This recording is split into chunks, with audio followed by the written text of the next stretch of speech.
And the game of the year is...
Video games in 2023 were an experience. Some were surprising, others an embarrassment, but it is safe to say 2023 was a stacked year for gaming. Although there were games that failed to meet expectations, others completely caught everyone off guard. Some even broke records, shaking the whole industry as we know it. I honestly believe over time we will look at 2023 gaming in the same light we do with other peak years like 2018. So many amazing games came out and I want to talk about them. Now there's a lot of games that were released in that year and I'm not going to talk about every single one. I'm going to try and keep this group of games in a manageable size for the video.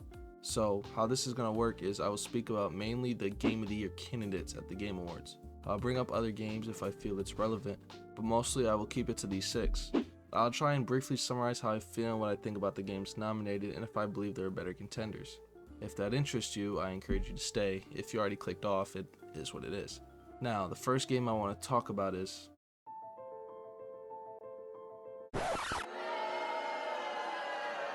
You are trash! Trash. Trash as fuck. This game is a game that I just don't like at all. Anything that comes up positive from this game is completely overshadowed with all the trash that surrounds it, and fans ate it up. For context, I created a short recently where I criticized the story for being a direct copy and paste of Breath of the Wild, calling the game a $70 DLC, and as you'd expect, that didn't go over so well. The dislike comment should have let me know that. Many that saw the video were quick to voice their opinions, saying that my opinion was brain death. Okay. There was one comment being made over and over, and that was I described every Zelda game. So I'm going to play the 30-second clip of what I said so you have a better understanding of the situation. Tears of the Kingdom is nothing but a $70 DLC. It's almost like Nintendo copied and pasted Breath of the Wild's coding and sold it again. Aside from the obvious repeated combat, traversal, and map, the story is nothing but a reskin. Don't believe me? Let me explain. Link is injured and put into a coma. He wakes up and is guided by a spirit and has the goal of taking down Ganon. Link goes to 4 different regions through warriors and fight monsters. He gets the warriors' powers to use against Ganon. But don't forget to recover the lost memories and retrieve the broken Master Sword. And with all of this, Link goes to save Zelda, who is trapped again, but still somehow helps Link fight Ganon. I hope you enjoyed playing Breath of the Wild a second time. So many comments were refuting my statement with, oh, every Zelda game is like that, which just isn't true. Link's Awakening, a game that came out 2 years after Breath of the Wild, was about Link crash landing, supposedly on an island, but you later discover a dark secret. There is no ancient spirit waking Link up from an injury-induced coma, telling him to take down Ganon. There is no going to the same 4 regions again to recruit and get powers from a champion. Ganon isn't even involved. Cadence of Hyrule, a game that came out the same year, is basically a Zelda isekai. None of those stories are similar to what we played in Breath of the Wild, but even more comments were made in defense of this repetitive story, saying it's a sequel, so the story is gonna be similar. This is honestly the dumbest possible defense I have ever seen for a narrative. This game isn't the same as this game. This game isn't the same as this game. Sequels can build upon the story and have reoccurring elements, that's fine, but the structure of the story shouldn't be a copy and paste. This defense of a sequel having the same story is even more dumb when the last Zelda game before Tears of the Kingdom was a tie-in to Breath of the Wild. Age of Calamity takes place in that world. It's about a robot who creates a rift in time. The story introduces a whole new villain, Astor, who seeks to wield malice and take over Hyrule.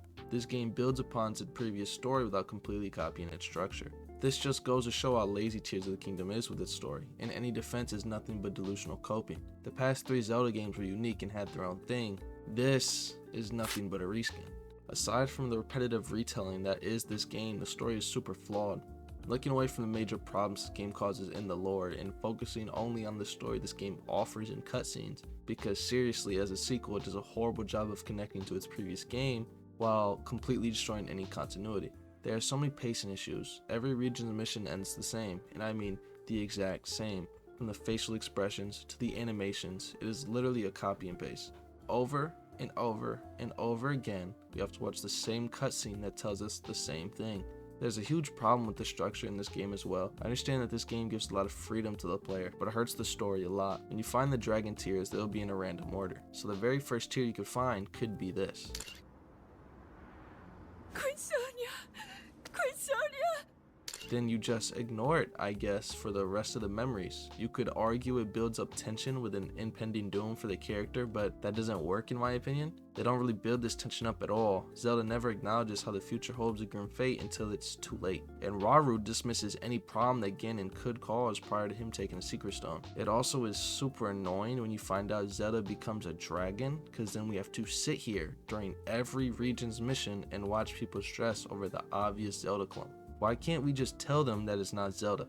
This would have been super helpful information during Yunobu's quest, someone that was directly working with the clone.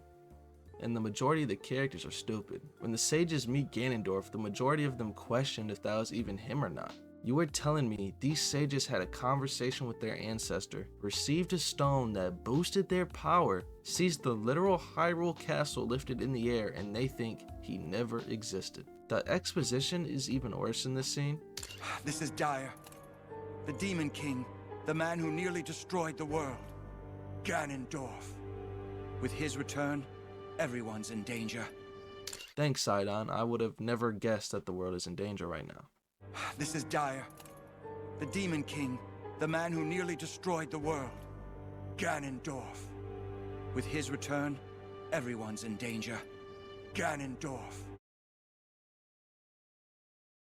It's not just the sages that suffer from being an idiot. The biggest ones are Sonia, Minoru, and Zelda. Now, to clarify, I do appreciate how Zelda takes a bigger role in this game, and I enjoy the theme of conjoining hands, the symbolism of connections. This is shown throughout the game and is most prevalent with Zelda. The game begins with Link and Zelda being separated and ends when the hands come together. It's a good theme for the story, but anything good this game does, they overshadow it with trash. Why would Minoru bring up draconification as a solution for Zelda's problem? Just for her to say it is banned and she shouldn't do it. It is just bad exposition and a horrible attempt to foreshadow Zelda's future condition. The story builds this connection between Zelda and Sonia and how they are very similar to one another, which is true. They are both extremely dumb. When Ganondorf shows up to the castle, he not so subtly hints at bringing danger to Rauru and Sonia. Zelda's response to what Ganondorf said was, she believes he has evil ambitions, and for some reason, his name makes her shiver. Zelda, I wonder why. She refuses to give any more information. Why did she not tell Rauru and Sonia about Ganondorf under the castle? They look very similar, and the calamity that she dealt with is literally named Ganon, the same calamity who holds the same exact power as the man under the castle. How is she not figuring this out? She then proceeds to tell Rauru of Ganondorf in the future, after Sonia died, and he is standing at her grave. This information would have been useful earlier, and it's the worst possible time you could have told him. Sonia's death is horribly executed. Sonia and Zelda create a plan to stop the Zelda clone, but decide not to involve Rauru, the same guy that stopped the Gerudo invasion. What was the thought process? If the Zelda clone did kill Sonya, what did Zelda and Sonya think it would do? Just somehow walk out the castle undetected with a secret stone? No, obviously Ganondorf had to be there, so why not tell Rauru? The game tells us Zelda is smart and tells us she is a researcher, but time after time proceeds to show us how dumb she is. One of the earliest things you learn about writing in elementary school is show, don't tell. So many characters are mishandled. Link is no exception. Link is a silent protagonist, which inherently isn't a bad thing, but when you have zero impact on the story that you are the center of, it's a problem. Somehow, people still don't know Link. I find it hard to believe that the majority of the citizens wouldn't know the guy that saved Hyrule, especially when there's a newspaper that someone is always reading at every single inn. Almost nobody knows the guy. Everyone knows Zelda though, but not the guy who accompanies her everywhere. Link also has little to no emotion the whole game. Besides grunt noises, he doesn't really show any sort of feelings. You can take away every single facial feature he has and you wouldn't even notice. And he doesn't report any information when it's useful, just like Zelda. This game has so many horribly handled characters. Minecraft Steve is a more prevalent protagonist than Link. If you want an example of a good silent protagonist, look at Pinocchio in Lies of P. He doesn't speak, but he still takes center of the story and feels important while still interacting with other characters in the world. Not every character is bad, however. Ganondorf is honestly the only character I really like in this game. I don't want to do a deep dive in his writing because I'm thinking of doing that for a separate video. He isn't the greatest villain to touch gaming, but it's shocking how good he is when you look at everything else this game has to offer. He has such a major presence on screen. When he's there, you are paying attention. He isn't treated like a joke, but an actual intimidating presence. And when you write a villain like Ganondorf, whose whole ideology centers around strength, you need to make him appear strong, which is what they do here.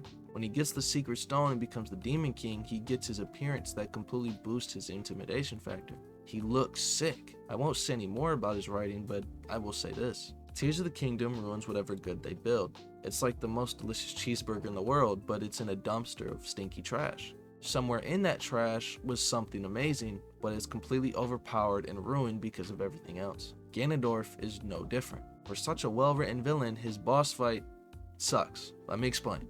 To begin his boss fight, you have to take on his demon army. Same enemies you have been fighting all game, you have to fight again, which isn't even the main problem. The problem is the gameplay.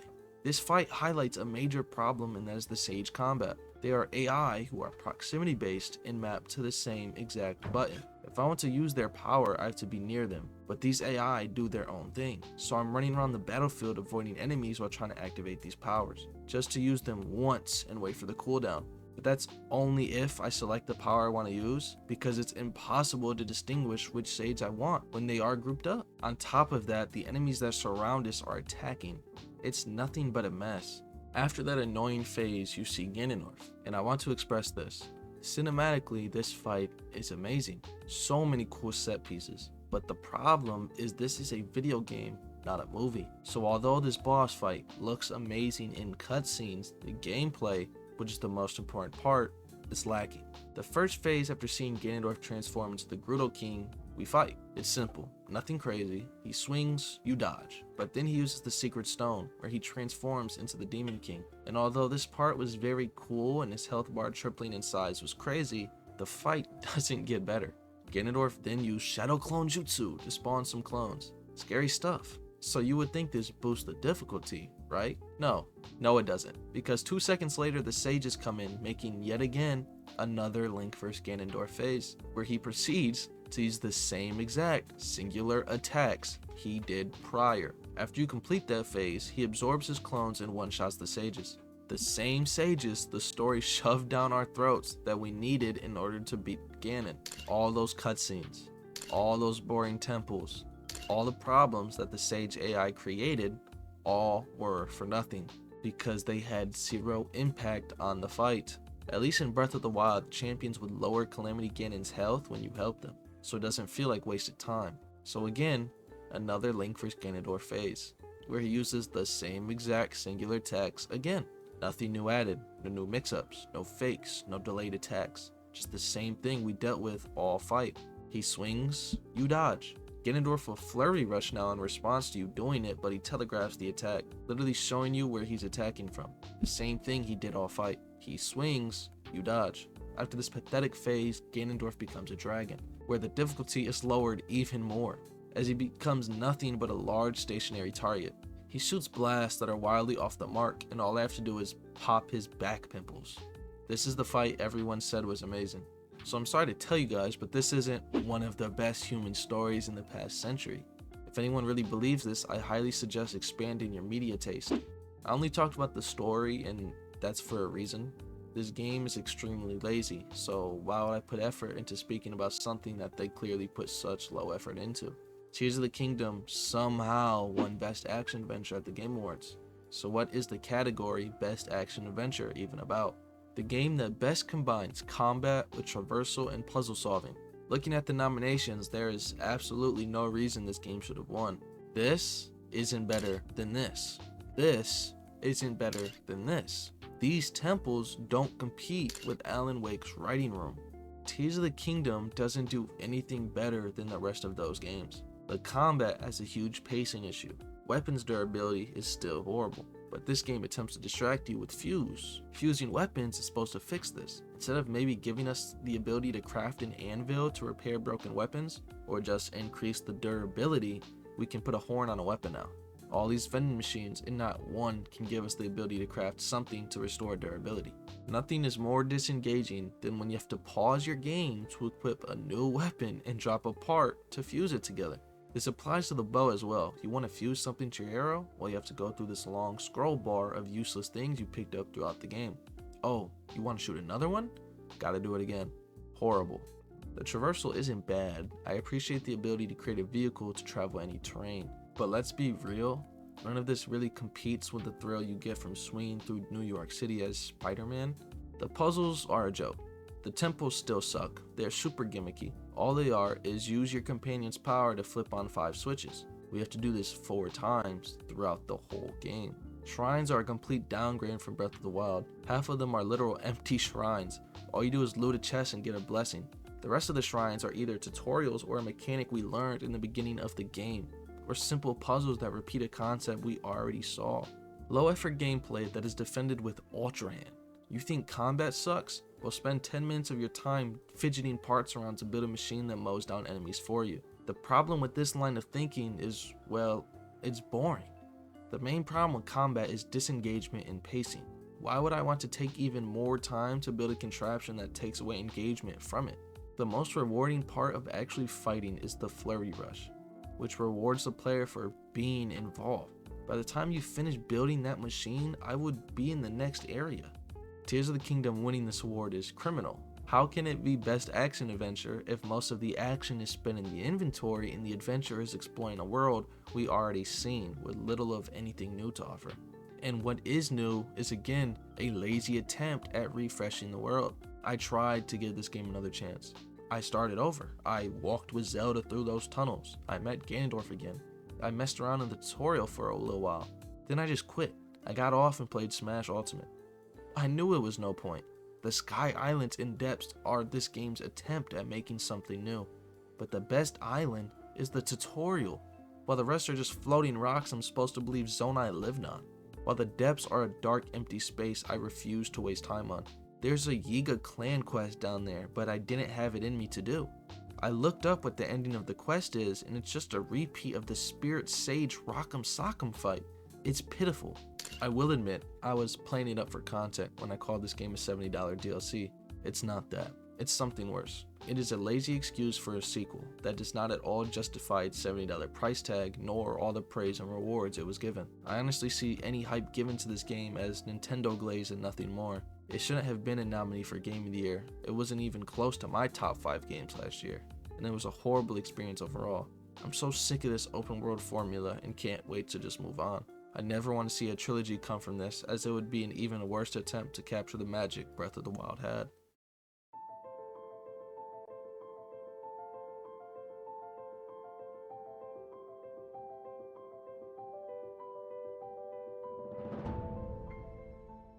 I have a newfound appreciation for this game. I had this video idea for a while. I wanted to play the Game of the Year nominations and talk about which games are better, and when I thought of them. So I played Mario Wonder first. It was the shorter game and what I originally believed would be the worst one. After beating it, my first thought was, it's cool, not much else. But after playing Tears of the Kingdom, I like this game so much more. Unlike Tears of the Kingdom, they take this concept we are familiar with, 2D Mario, and give us a reason to want to play it again. It's refreshing. After the decades of 2D Mario and the multiple Mario Maker games, it looked like there was no reason to ever make another 2D game, but they found a way. The Wonder Star is this game's shining mechanic. It's Nintendo's attempt at refreshing Mario's 2D genre we have known for so long, and it works. The Wonder Star completely manipulates the level, adding a welcome challenge on harder levels or just being a fun experience overall. It's a creative idea that's fully fleshed out. There's actual substance, unlike Tears' pitiful attempt at revamping that world. My favorite uses of the Wonder Star was when it would transform Mario into something else, shaking up the gameplay. It was a cool idea, and it would leave you thinking how creative they can actually get, and they always seem to deliver. Mario Wonder earned the best family game of the year, which they deserved. The game visually is beautiful with nice colors and animation. Every world delivers on their atmosphere. The music is catchy, it's a fun multiplayer experience. I mean, it's a Mario platformer. Obviously, it's going to be seen as the best family game. The new power-ups are cool. The most advertised elephant power-up is the best one by far. I like how it interacts with the levels, where you can store water in your trunk, and when you shoot it out, it grows flowers where it lands. I like how you can feel the weight of Elephant Mario, whether it's him running and jumping or the animation of getting stuck in the green pipes. It's a little overpowered though, being able to just toss anyone around, but I feel like it should be. Mario as a huge elephant shouldn't be a pushover. The drill power-up is cool, being able to traverse in a unique way Mario can't do in any other form. The bubbles power-up is kinda trash in my opinion. Besides adding another platform, I don't really see the purpose of it, but that's okay. I enjoyed the search party and KO arenas. It's a nice change of pace. I think it's cool adding Yoshi and Nabbit for younger players who are having a hard time, but I preferred to play as a character that could use the power-ups. The badges are a cool idea, but most of them are overall useless. Only ones I see being any sort of relevant are if you're doing a challenge run. My favorite part of the game though was the special world. I liked the challenge it offered that I feel was lacking throughout the whole game. But it is a kids game, so keeping these harder levels as optional works, but I did not like the process of unlocking them. I only really have one complaint about this game, and it's the boss fights. They are a joke. There are 5 boss fights in this game, 6 if you want to count the battleships, but I don't. Battleships are really just more of an obstacle than a boss. You run past what is supposed to be an object stopping you from reaching the end, but end up being more of a part of the environment with how little impact they have. Then you hit the button and the battleship blows up. I understand it's a callback to the older Bowser levels, but even those I don't consider an actual boss. So there's only 5 boss fights and 4 of them are Bowser Jr. And they all play so similar to each other. It's not really even worth talking about. You hit him and use his wonder power. Then you hit him 3 times and then he loses. The environment changes, but it just feels so bland compared to the rest of the game. I feel like they were burned out of ideas when it came to them. All the levels were so creative, then they just do this. It's such a drop off in quality. I don't like Bowser Jr. himself either. I get he's just a Mario villain, not expecting elite level writing, but at least make him more charismatic or something. He shows up and talks about his dad, then gets beat up. Even the game treats him like a joke. Instead of being an entertaining villain, he feels more like just a nuisance. There's so many better annoying archetype villains like Arkham Joker and Handsome Jack, just to name a few, which just leaves us with Bowser. I appreciate how he has his own mini-world. It builds up the anticipation for him being the big bad, Nintendo's icon for villains. They are pretty good levels. In fact, such good levels, they are better than the boss fight itself. I don't know what to say about this, but I don't like it. This DJ Wonder Bowser is such a rhythmic platformer, and it's not it. I really like Bowser. I understand he's a comically evil villain, that's his whole purpose, and I'm fine with that. I love seeing Bowser like how he is in the Mario movie, but this isn't Bowser. I don't know what this is. Bowser can be a joke, but I want to see Bowser be a joke, not a flying ship with Bowser's face. I want to see more of him like this, like the big cat Bowser, or even Bowser trying to get married. Or if they want to show us why he's the Koopa King, that works as well. Just let us see Bowser be Bowser, not a castle that likes music be him. Ultimately, it's a good game that I have come to appreciate even more. Having the ability to completely make 2D Mario fresh is something that needs to be appreciated. This game leaves me to wonder what else can really be done with 2D Mario though. Unless it is an updated Mario Maker or Wonder 2, I believe they should just focus on other Mario properties. this game kind of just ruins the idea of any other 2D Mario game. But this game being a contender for Game of the Year is something I don't agree with. Not to discredit Mario Wonder, but there's just games that were better, like Lies of P, Street Fighter, even Hogwarts Legacy was better. Just a lot of actual options, I feel like. But Mario Wonder's success is more deserved than other games I can mention, and goes to show that Mario games are still leagues better than whatever Sonic puts out.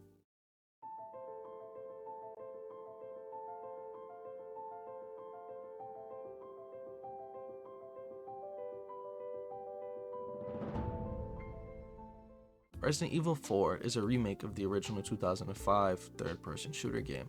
Every game that looks like this took inspiration from the one to do it first. So after many years, many other gaming IPs, and many more highly successful Capcom sequels, how does this remake live up after 18 years?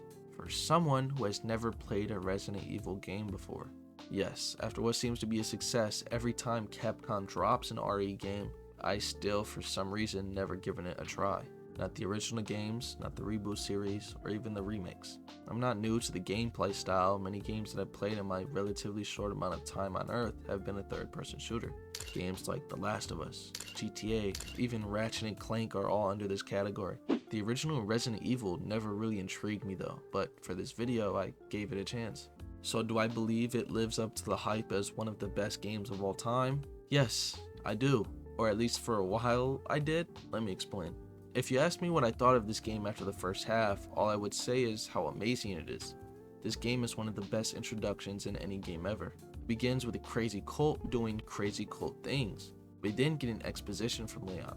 I never played RE2, so I don't know what happened in Raccoon City or who Umbrella is. All I understand from all this is Leon is dealing with internal conflict, not wanting to fail again. The conversation with the cops is a sign of what would be missing in the rest of the game: humanity. The cops were joking, while being playfully dismissive of the situation in Leon's mission. They were just being people. We then stop so one of them can go to the bathroom, while the other takes a smoke break. While this builds tension, it is one of the gripes I have with this game, and it's the stupid character decisions. Why would you go deep in the woods to pee, then go even deeper to investigate without ever saying a word to Leon or your partner? This is even more dumb when in the car the same cop brings up the reported missing hikers in the area.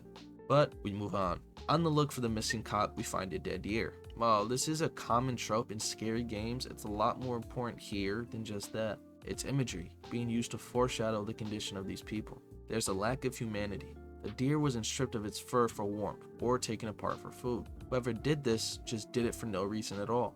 While it's a normal human feeling to care for animals, here, they're not even livestock, just pests. This continues into the house, where we see what used to be signs of life: clothes, light, even a bed. Someone used to be here, but now it's dirty, uncared for.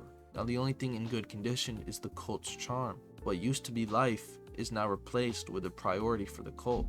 Leon then meets a guy in the kitchen. He has a dead-eyed look and ignores Leon's presence. Leon attempts to converse with him by asking him questions, but the other guy pays him no mind while mumbling to himself. It's a sort of reflection to the conversation with the cop. One was filled with personality, while the other was devoid of any connection. Leon then finds the missing cop's badge with blood on it. Then the guy attacks Leon. Of course, Leon wins the fight, head kicking him, presumably ending the altercation. If you investigate the kitchen, you could see the food the guy was cooking. It's slop, devoid of any color or nutrition. I don't even know if this can be considered food.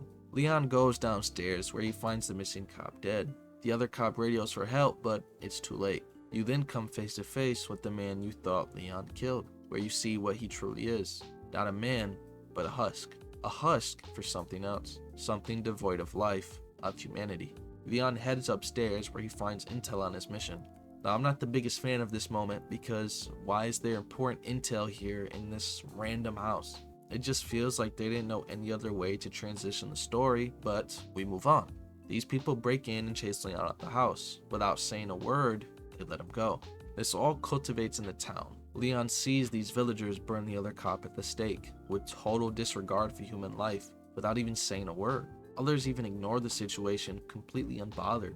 You can try and sneak around the villagers, even taking some out undetected, but eventually you will get noticed. The whole town will get alerted, and like a horde of zombies, they will chase you. And like those lifeless monsters, no matter how much you take out, they will keep coming, chasing you with farm equipment.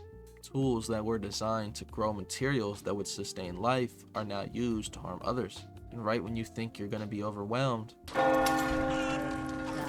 the bell rings, and a zombie-like trance they all mumble a name and walk into the church. An amazing introduction for a game that introduces Leon's character, building a basis for his development while introducing an antagonist in a threatening but well-executed way. The village is my favorite section in the game. I love the story behind it. Everywhere you look, you can see signs of what used to be something. There were signs of life, of people, of a community, and because of Sadler, that's all gone. My only real problem with the village section is, well, a problem throughout the whole game. The side antagonists are trash. Menendez is the antagonist of the village section, and he is just wasted potential. He's well written, the symbol of the village. He was a nice and caring chief, but because of this plague, he lost everything he ever was, everything he cared about. Now all he is a tool to carry out Sadler's will. My problem with Menendez is the gameplay. He is treated like a stalker enemy. He chases Leon down and is an immovable object. No matter what Leon does, he can't stop him. But the problem is, this all happens in a cutscene. We, the actual player, never get to interact with them until the end. We get one chase scene, the next time we see him, he's dead. It's underwhelming. This is a video game, not a movie. In an interactive experience, let us feel the struggle Leon is having. From the village, it drops off. The next section of the game is the castle. I'm not the biggest fan of the story behind the castle or Ramon, the side antagonist of this section. They get rid of what was special about the village, and now the narrative is humans without humanity. Although I'm not a fan of the story, the gameplay carried the majority of this section. The highlight of the castle is the level design. The game puts us in so many engaging situations, I kind of forget about the story and focus on the gameplay. I like how we actually have to protect Ashley instead of her just being some invisible companion, whether it's us protecting her in combat or shielding her as she helps us progress through the game. That's a nice challenge added to the gameplay. I also enjoy the point of view switch onto Ashley. We grew accustomed to being some super cop with a personal artillery in our pocket, but now we are helpless and can only run away. It helps build tension, but also is good development for Ashley's character, building her confidence. Besides the gameplay though, there's just so many errors in the story. The character decisions made absolutely no sense in this section. Why would Ashley run away when she attacked Leon? I understand she was scared, but it's such a dumb thing to do, especially in the situation they are in. There's no time to be playing around. They are both infected, and there's a crazy cult walking around. Imagine she runs away, then boom, she is kidnapped and Leon can't save her. Are we supposed to blame Leon for that? And the constant separation of Leon and Ashley just to have her get kidnapped again was overdone. Way too many times. It got very repetitive having to track her down and save her. But now, let's talk about Ramon, the antagonist of the castle. Ramon is the beginning of the change in the narrative. Humans without humanity. Ramon, as a child, was evil, and he would do horrible things to others, showing he never had compassion. During his boss fight, he would project onto Leon, calling him names that were given to him as a kid, saying Leon is like his dad, and for some reason, he speaks in terms of a play. I don't know why. The problem with all of this is, Ramon isn't the main villain. Sadler is the face of the plague, not him. Sadler is the one pushing this narrative. Ramon does not need to reinforce that idea. He should have been something like Menendez to further push the external threat of the plague, while Leon deals with this internal doubt of failing again. I mean, Ramon is literally blocking Leon from getting to Ashley. Giving him this evil mindset just doesn't fit. They try to make Ramon connect to Leon by saying he's like his father and projecting onto him, but they completely flop in doing so. Not only does this not benefit Leon's development, but he doesn't relate to Ramon's story in any way. Ramon just comes off as an annoying character, but not an entertaining one. There's far better examples of that trope. Ramon was the tipping point of the game. He is where I began to lose interest, especially during this boss fight, which was horrible. This fight highlights a major issue in combat, and that's the movement. Leon cannot dodge attacks. All he can do is run away and hope he avoids it. But running in this game is very awkward and slow, and it doesn't help that Ramon is so much faster than Leon. Ramon will just either barrel stuff Leon with spit or one-shot him with his bite. A horribly designed fight, but from what it looks like, the original was even worse, so there's really no helping it. If Ramon was the tipping point, the island section is nothing but a nosedive. Everything I loved about the first half of the game is completely gone. The village enemies narratively were the best, showing empty husk of what used to be humans. The castle section wasn't as good story-wise, but they completely made up for it with creativity, expanding upon the enemy types, showing the plague infect other hosts, and showing further development with this plague. We see more infected enemies, we fight knights with swords, we get in gunfights with bugs. The castle had the most variety and engaging combat, while the island ditches everything that made these enemies special. There are no signs of lost humanity. In fact, they dig even deeper into this human or monster plot by creating these Warhammer Titans, which are nothing but meat bags to waste ammo on until you get the infrared scope, where they then somehow develop a second phase. Besides the Warhammer, which is a horribly designed enemy, there is no variety. It's all the same enemies, but with nothing special to them. The castle, we fought trolls and knights. Here, we fight some guys with machine guns and RPGs. We are even tasked with taking down an anti-aircraft missile. It goes from Leon fighting husk of humans in a variety of different hosts to Leon fighting a military. A horrible change. This correlates to the side antagonist of the island, Krauser, a military soldier who was the worst antagonist in the game. He felt completely out of place here. It seems like they just wanted a villain Leon had a personal connection to, and forced Krauser in at the last second. The visions Leon was having were just conversations between Sadler and Krauser, I guess. He then randomly pops up killing Luis in a poor attempt to make the player hate him. But honestly, the only thing I felt was confusion. Like, who even is this guy? In the original game, Luis had far less screen time, being taken out by Sadler. And honestly, Sadler should have been the one to take him out here as well. Again, the story is an internal struggle in Leon about him failing while dealing with an external threat like the plague. There was no need to make the story super personal. Having Krauser take out Luis just feels forced. The first night fight was cool though, it's based on the berry mechanic, but is completely overplayed in their second fight. It's just Leon running through this wipeout course where he pulls out his Kagane and they fight. It's just overplayed, and the dialogue is all over the place. There's nothing I like about this villain. There's only two things that are decent I can say about the island: Leon's development and Sadler. The only positive thing to come from Krauser killing Luis is that it forces Leon to come face to face with the possibility he could fail. That walk to the lab where Ashley and him are cured is the only sort of development Leon gets in the game. The moment was cool with great voice acting, but overall it was an underdeveloped moment. If it had more stuff building up to it, it would have hit a lot harder.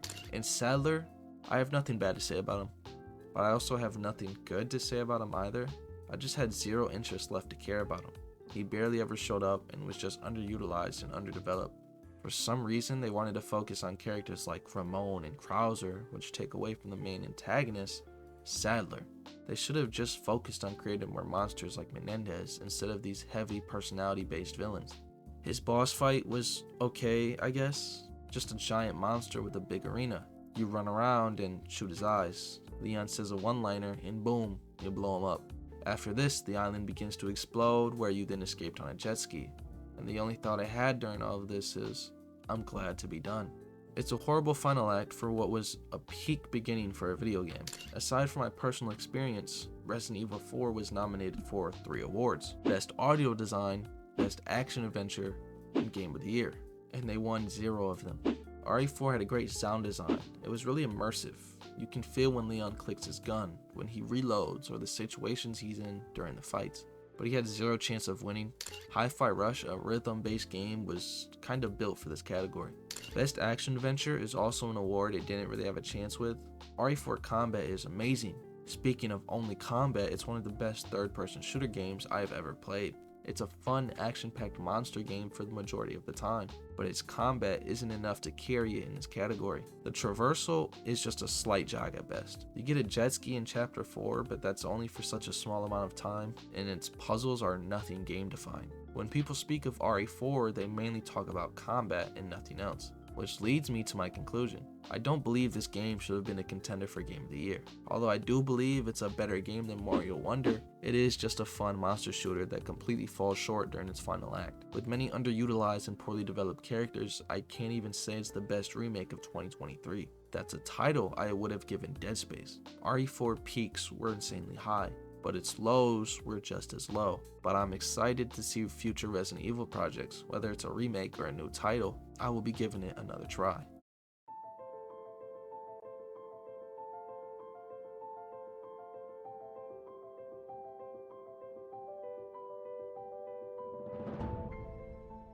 Alan Wake 2 is the sequel to the original Alan Wake 1 that was released in 2010. And this game has one of the most creative, interesting, and confusing stories I've ever seen. There's so much going on in this that I don't fully grasp. And the big reason for that is I never played the original game. Alan Wake 1 was released as an Xbox exclusive. I don't play Xbox. I grew up on a PS2 and a PS3, so 13 years later when Alan Wake 2 came out, I decided to give it a chance. And to say the least, I was lost. Because as it turns out, I missed out on a lot more than one game. There's DLC I haven't played, a whole nother game series I never even heard of. There's a damn TV show. Turns out there's even a blog. So I'm not going to sit here and pretend to fully understand the story and the symbolism and all these other deep, intricate details when I'm struggling to keep up. Who is Thomas Zane and why am I watching him and Alan take a crazy trip together? Who is Warland Dorr and why is this dude always in the shed looking for him? Who is Ati and how is he in the retirement home and the dark place? There's just so much I don't understand. So let's talk about something I can actually comprehend. Remedy had a very successful appearance at the Game Awards, walking out the winner of 3 different categories: Best Art Direction, Best Game Direction, and Best Narrative. Let's start with their first award. What is art direction? Well, it's speaking about artistic design and animation. Yes, Alan Wake, the game that has beautifully crafted environments and such fluid animation, won this category. Let's be real here. There's no reason this game should have won this award. While yes, the dark place looks really good and is their best designed area, that's only half the game. The rest of it looks like this. It's just a plain bagel with a slight spread of cream cheese. While it does fit the environment being a more shaded and lifeless area considering what's going on, artistically it's nothing special. Just compare it to other games. You're gonna tell me this looks better than games like Hi-Fi Rush, Lies of P, Mario Wonder? And if you really believe it does, because you know, beauty lies in the eyes of the beholder, let's speak about animation. So what is animation? Essentially, it's the technique of giving drawings, puppets, or models the illusion of movement. This is animation. This is for Moody! You put him last, even in death. The fuck you say? Moody sought us in fear of you. He died of the wounds you gave him. Oh, we got a model father here.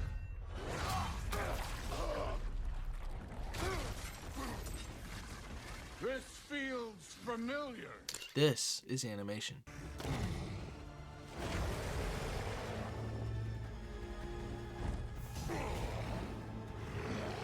This is animation.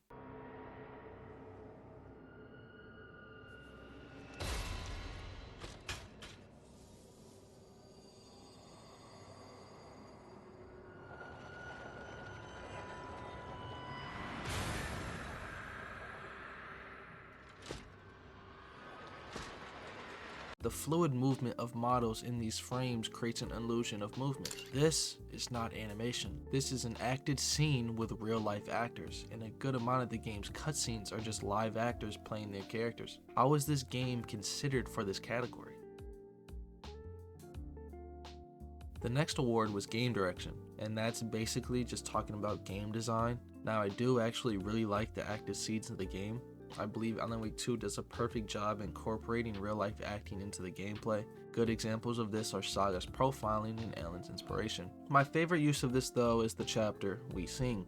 You go through an alternating level while taking down enemies while there's a musical performance in the background. The thing is, these moments kinda take over the game a little too much. Not saying it's a bad thing, but for this category it's video game direction. And when I'm sitting here watching a 15-minute movie in the middle of Alan's story, it becomes something more than a video game at times. I would have given this award to something else. And the last award they won was Best Narrative. Now, as I said before, I don't fully get the story, so I'm not gonna pretend I do. But with what I do understand, I actually really like it. It just comes down to preference. There are 2 protagonists in this game, Saga Anderson and Alan Wake. As someone with zero prior experience to this world and story, I felt a lot more connected to Saga and her side more than anything else. Saga is a sort of mouthpiece for the player. She is a normal person who is an FBI agent assigned to this case. She's experiencing all of this for the first time and reacts and speaks about what's going on like a real person would. Melanie LaBird killed it in her role, and the dialogue between her characters and others felt real, not corny or video gamey, making what happens to these other characters so close to Saga more impactful. In a meta type of way, she is the player, or at least a new one like me. Over time, while Saga is piecing together the case, her life begins to get merged into the story. While also learning new information about herself and her family, this creates an internal conflict within herself, trying to figure out if any of this is fact or fiction. Saga's ending was great. We felt the despair and desperation she felt as she was stuck in the dark place, fighting through her insecurities and doubts while trying to escape and save her family and friends. Alan's story was a little less engaging for me.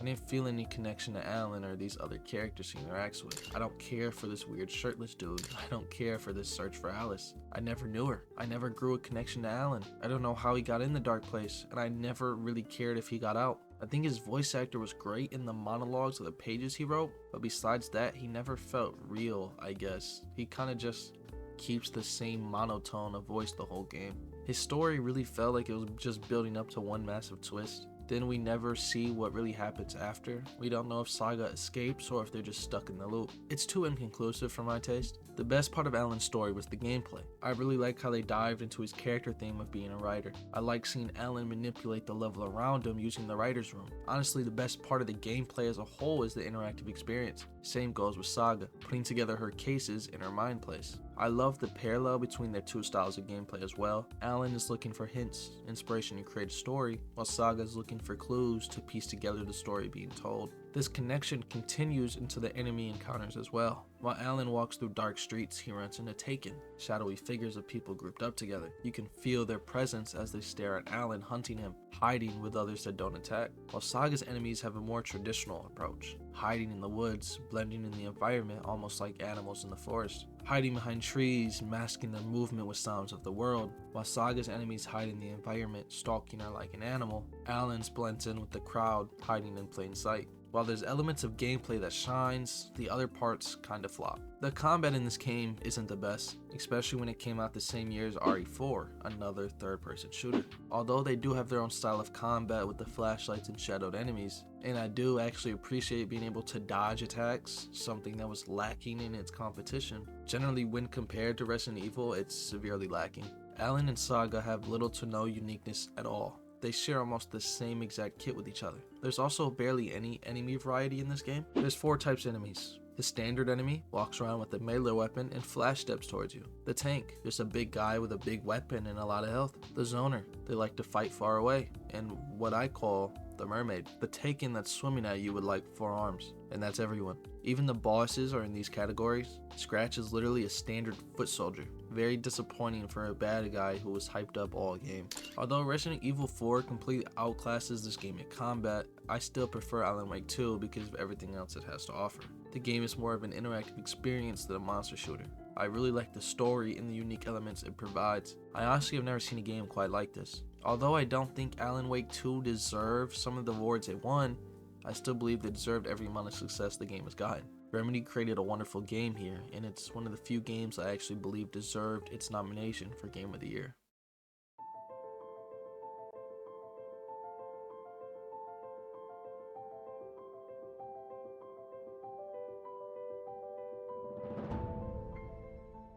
Spider-Man 2 is one of the most polarizing games in recent years. There's 2 sides to any discussion surrounding this game. One side believes this is the greatest superhero video game to ever exist, while others believe this game fails to even surpass older Spider-Man titles.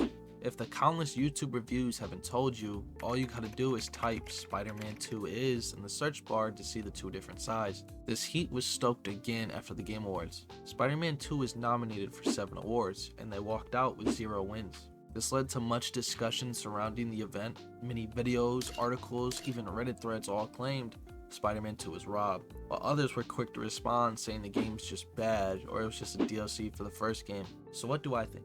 How do I feel about not only its appearance, but the game as a whole?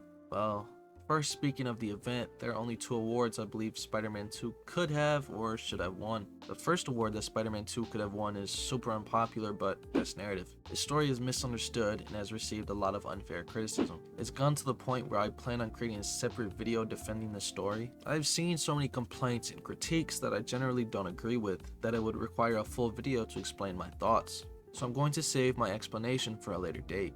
But I do believe Spider-Man 2's story of balance is the best narrative in 2023. But for something I will really talk about now, Spider-Man 2 should have won Best Action Adventure. Spider-Man clears Zelda in about every aspect of this category except puzzles.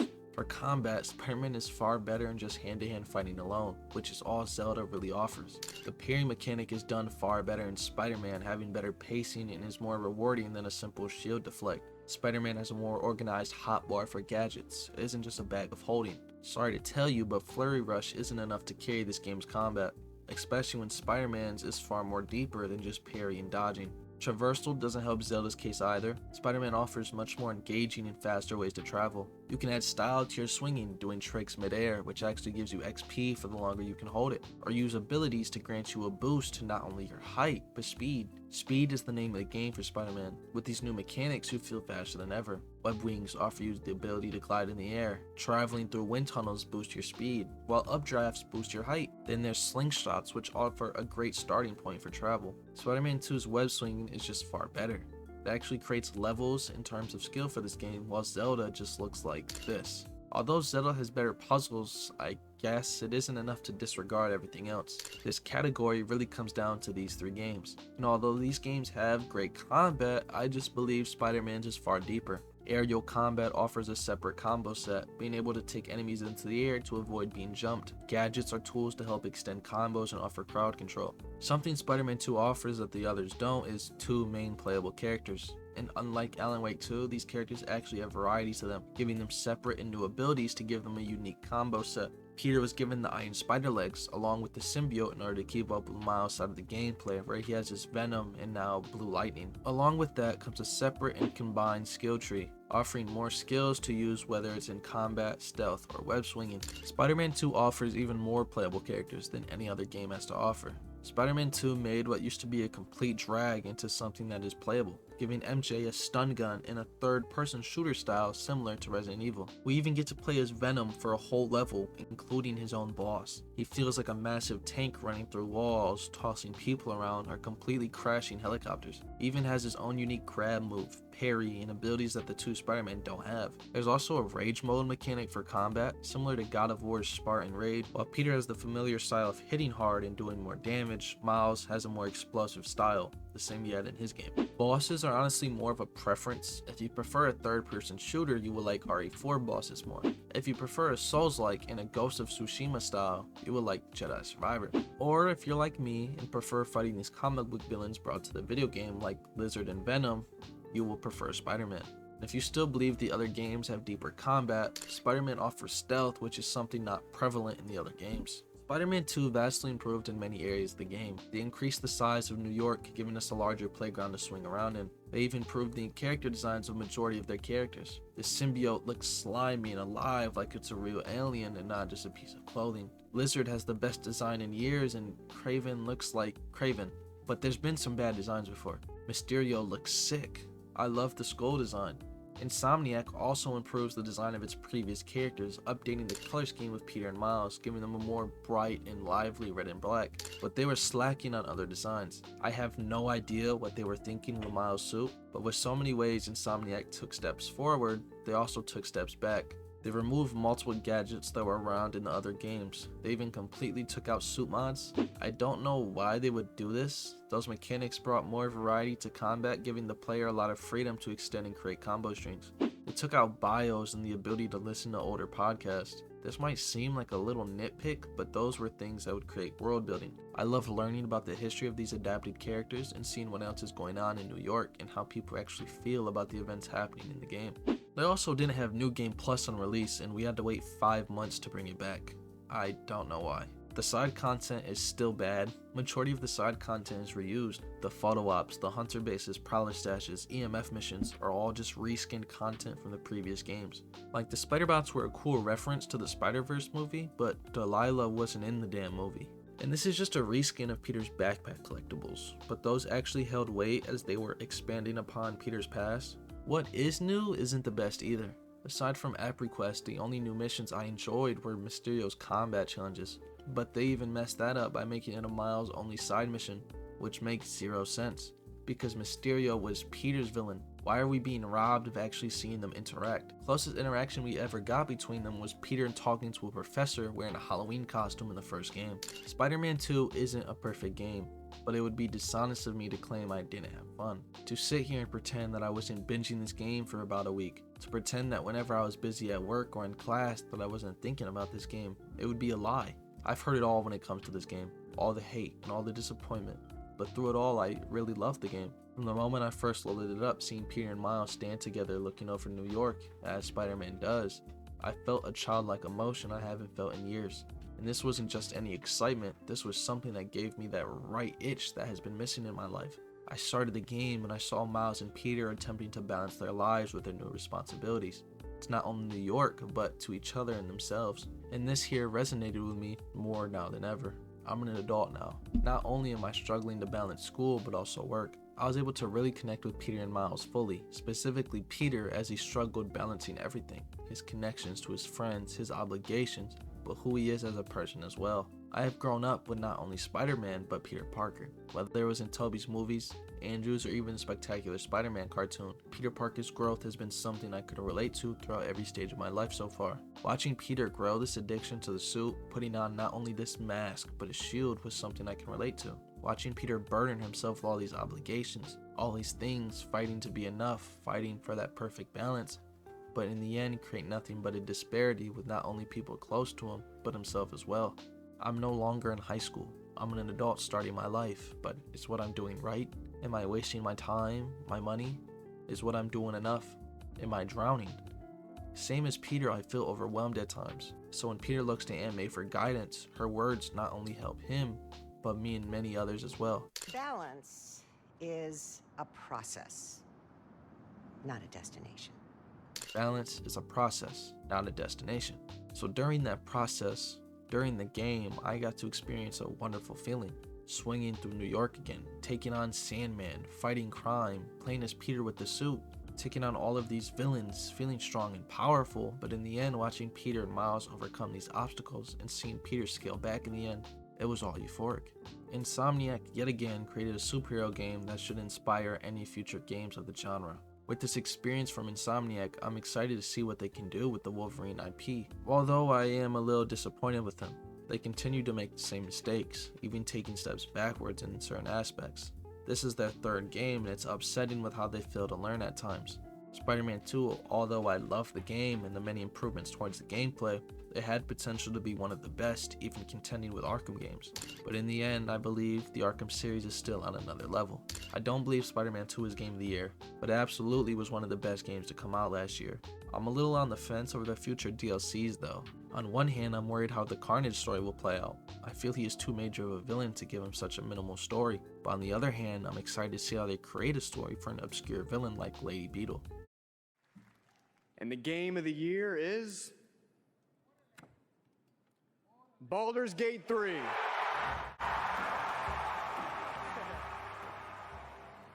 What's there to say that hasn't already been said? The successful RPG created by Larian Studios that completely took the world by storm. The development for this game originally started in 2016, later being released 7 years later.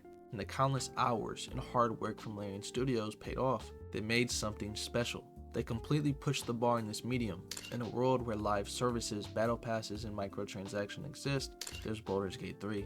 A game where it only asks for one purchase, and in exchange, you get hundreds, if not thousands of hours of gameplay. And the players loved it. From the countless positive reviews, the mass player counts, to even the large amount of rewards. Seriously, this game won 20 awards and had 13 nominations. It's safe to say players fell in love with this highly successful game. Just look at the Game Awards. You will see how well received this game is, not just from fans but journalists as well. It was nominated for 9 awards, the most out of any game, and it walked out with 6 wins, which is the highest count of the night. And that number should be higher. Game direction should have been an easy win for Baldurs Gate 3. Baldurs Gate 3 is an adventure that's entirely up to you, from your design of your character and the way they interact in the world, to the setup of your builds, not just class, gear, and abilities, to the composition of your party and the synchronization of your companions, not just in combat but dialogue and exploration. This game just has so much freedom. It's an entirely interactive environment with many secrets to find, from locked away areas to hidden dialogue options and quests. You can speak to dead characters to learn more about what's going on, or talk to a damn bird to get a quest. You have one destination in this game, and how you get there and everything you do on the way is up to you. You have full control of your approach in combat here. If you want to hide and zone your enemies from a vertical position, go ahead. If you want to send a barbarian to fight as your tank, go ahead. If you want to nuke the battlefield with magic, do what you want. We are talking about a game that fully supports your triumphs and failures. If your companions die in the game, you keep going. Your companion can up and abandon you, and you keep going. You can make a massive mistake and the game won't stop. For example, if you fail to protect Isabel at the Starlight Inn, every important character is dead. Every questline you had going is gone, and you are encouraged to progress and keep moving. This game wasn't nominated for Best Art Direction. Rainy, dirty, gloomy, and flooded Bright Falls won this award. The Baldurs Gate 3, with almost if not more than 10 major areas with well-designed and articulate crafted structures, don't win? You're telling me this looks better than the Underdark in Shard's Palace? Even if you want to say beauty lies in the eyes of the beholder, Baldur's Gate 3 opening cinematic completely gaps any animation Alan Wake has. And the last award that it should have absolutely been nominated for is Best Sim/Strategy. I mean, I just don't see how it's not at least nominated. The game that won Game of the Year, Player's Choice, and the most awards of the show, the same game that is a turn-based strategy game, isn't nominated for Best Turn-Based Strategy Game? Doesn't make much sense to me. I can sit here for hours and explain why this game deserved all of the awards it won. I can sit here and explain why, despite all of the TikTok controversy, Neil Newborn or literally any other Baldur's Gate 3 voice actor deserved best performance over Yuri. I can sit here and explain why a literal D&D adaptation is the best multiplayer game. I can sit here and explain the game with an insane amount of character customization deserved best RPG, but there's no point in doing so. Honestly, there's no point in talking about this game at all. There's no way I can give a fresh insight while also doing a brief review on the game. The same game that has been talked about by so many people. The same game that takes almost if not more than 100 hours to beat on a standard playthrough. And that's just your first playthrough alone. I'm not taking into account the experience of playing as an origin character or playing as the Dark Urge. I'm not taking into account how much fun I had playing with my friends. I'm not talking about the challenges of an honor run. I'm not even counting the almost infinite build combinations. The game is so large and had so much effort put into it, it would be wrong for me to briefly review this game. To do it justice, I would have to do a full retrospective. And I don't mean a quick 1 hour review of how I feel. I mean really do a full critical look at every single aspect, from the classes to the level design to the bosses on honor mode in normal playthroughs, and so on and so on. It just wouldn't be right of me to review this game like I did the others, so I will do this. When reviewing a game, the most important question is, was it enjoyable? So, did I have fun? The answer is yes. Oh my goodness, guys, we did it. I finally finished the video after 10 months. Thank you so much for watching, I really appreciate it. I am going to play the outro now, but thank you so much. Love y'all, God bless. Now, I want to make this clear. I don't actually care about what awards or what recognition a game gets. The Game Awards is just an awards ceremony that celebrates and creates discussions over video games, which is the only reason I appreciate it. How other people feel about games has no weight in how I feel about them, and it shouldn't for you as well. Everyone has their own preferences, which is the beauty of gaming. There's something for everyone. I just wanted an excuse to talk about video games because all of my longer videos have been either anime based or power scaling. But in the end, the year of 2023 created many amazing games, and over time I believe people will look back at this year as one of the greatest years in gaming ever.